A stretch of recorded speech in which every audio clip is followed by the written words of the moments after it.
Hi, it's Stefania over at Sleep Stories and Classic Fairy Tales for Kids, and we've got the next part of Uncle Wiggily's adventures. This is an adventure that Uncle Wiggily has with Jenny Chipmunk.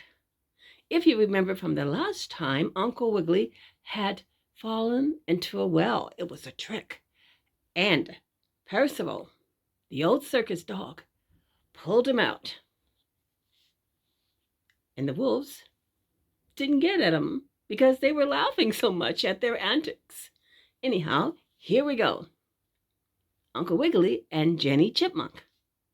After Uncle Wiggily had been pulled out of the well by Percival, the old circus dog, they had run far enough off so that the wolves couldn't get them.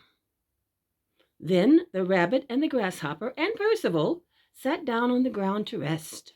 For you see, Uncle Wiggily was tired from having fallen down the well, and the grasshopper was tired from having run so fast to call Percival. And of course, Percival was tired from having pulled up the old gentleman rabbit. So they were all pretty well tired out. "I'm sure I can't thank you enough for what you did for me," said Uncle Wiggily to Percival and the grasshopper, "and as a little treat, I'm going to give you some cherry pie that I made for the hedgehog." So they ate some cherry pie, and then they felt better, and they were just going to travel on again when all of a sudden there was a rustling in the bushes, and out flew Dickie Chip Chip, the sparrow boy. "Oh my!" cried Uncle Wiggily, wiggling up his nose. "At first I thought you were a savage owl." "Oh no, I'm not an owl," said Dickie, "but I'm in a great hurry, and perhaps I made a noise like an owl. Percival, you must come back home to the Bow Wow house right away." "Why?" asked Percival, sticking up his two ears so that he could hear better. "Because Petey Bow Wow is very ill with the German measles, and he wants to see you do some of your funny circus tricks," spoke Dickie. "He thinks that'll make him better." "Oh, I've no doubt that it will," exclaimed Uncle Wiggily. "If I were not traveling about seeking my fortune, I'd go back with you. I love Petey Bow Wow and Jackie too." "Oh, I'll go," said the grasshopper. "I'll play Petey a funny fiddle tune on my left hind leg, and that'll make him laugh. And Nellie and I will sail through the air and go off to find some pretty flowers for him," said Dickie.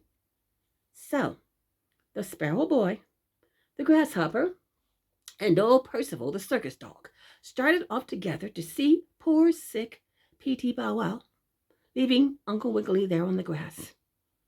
"Give my love to Petey," called the old gentleman rabbit after them, "and tell him that I'll come and see him as soon as I find my fortune."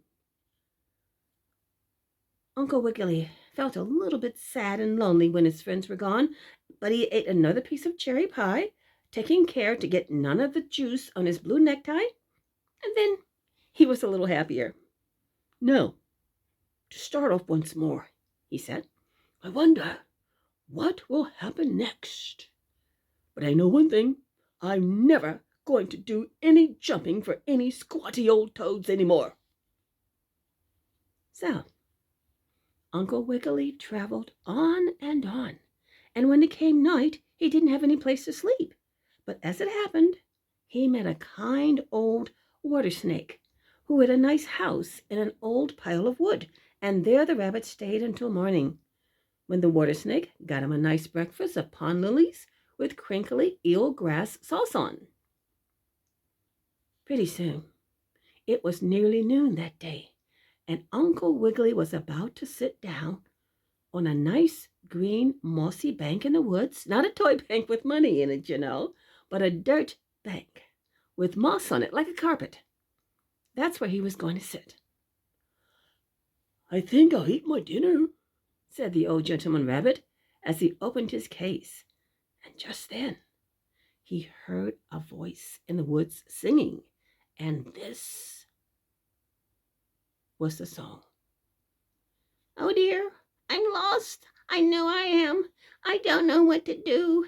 I had a big red ribbon and I had one color blue, but now I haven't got one because a savage bear took both of them and tied a string around my curly hair. I wish I had a penny bright to buy a trolley car. I went home then because, you see, to walk, it is too far. Ooh, I guess that's some trouble, all right, said Uncle Wiggily as he cautiously peeped through the bushes, though perhaps it was a little wolf boy or a fox. But when he looked, whom should he see but little Jenny Chipmunk, and she was crying as hard as she could, so she couldn't sing any more. Why, Jenny, what is the matter? Kindly asked Uncle Wiggily. Oh, I came out in the woods to gather acorns in a little basket for supper, she said, and I guess I must have come too far.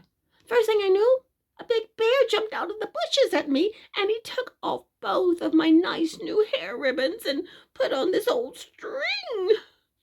And sure enough, there was only just an old black shoestring on Jenny's nice hair.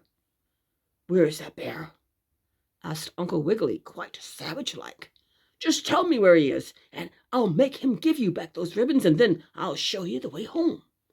Oh, the bear ran off after he scared me, said the little chipmunk girl. Please don't look for him, Uncle Wiggily, or he might eat you all up. Pooh! Exclaimed the old rabbit gentleman. I'm not afraid of a bear. I have traveled around a great deal late, and I have had many adventures. It takes more than a bear to scare me. Oh, it does? Does it? Suddenly cried a growly, scourly voice, and would you believe it? Right out from the bushes jumped that savage bear, and he had Jenny's blue ribbon on his left ear and the red one tied on his right ear, and he looked too strange for anything. I can't scare you, eh? He cried to the rabbit. Well, I'm just going to eat you and that chipmunk girl all up, and maybe that will scare you. So he made a jump for Uncle Wiggily, but do you suppose the rabbit gentleman was afraid? Not a bit of it. He knew what he was going to do. Quick, Jenny, called Uncle Wiggily. Get in front of me. I'll fix this bear all right. So Jenny got in front, and the rabbit turned his back on the bear. And then Uncle Wiggily began scratching in the dirt with his sharp claws. My, how he did make the dirt fly! It was just like a regular rain shower of sand and gravel. And the dirt flew all over that bear, in his eyes, nose, mouth, and ears. It went everywhere. And he sneezed, and he couldn't see out of his eyes, and he fairly howled. And by the time that Uncle Wiggily had dug a big hole in the ground with his feet, and he and Jenny hid there until the bear ran off to get some water to wash the dirt off his face. And then the rabbit and the chipmunk girl came out safely. Then Uncle Wiggily gave Jenny some pennies to buy 2 new hair ribbons, and he showed her the way home with her basket of acorns. And he himself went on his travels. Then he had another adventure the next day. Next time, not this time, next time, I'll tell you about Uncle Wiggily and the lantern. I will. And if you want to be sure that you get that news so you know when it's come out so you can watch it, be sure to subscribe and hit that notification button. Then YouTube will tell you, knock, knock, knock, there's a story ready just for you. It will. And that's it for now. Be good, stay well, enjoy your life because you're terrific.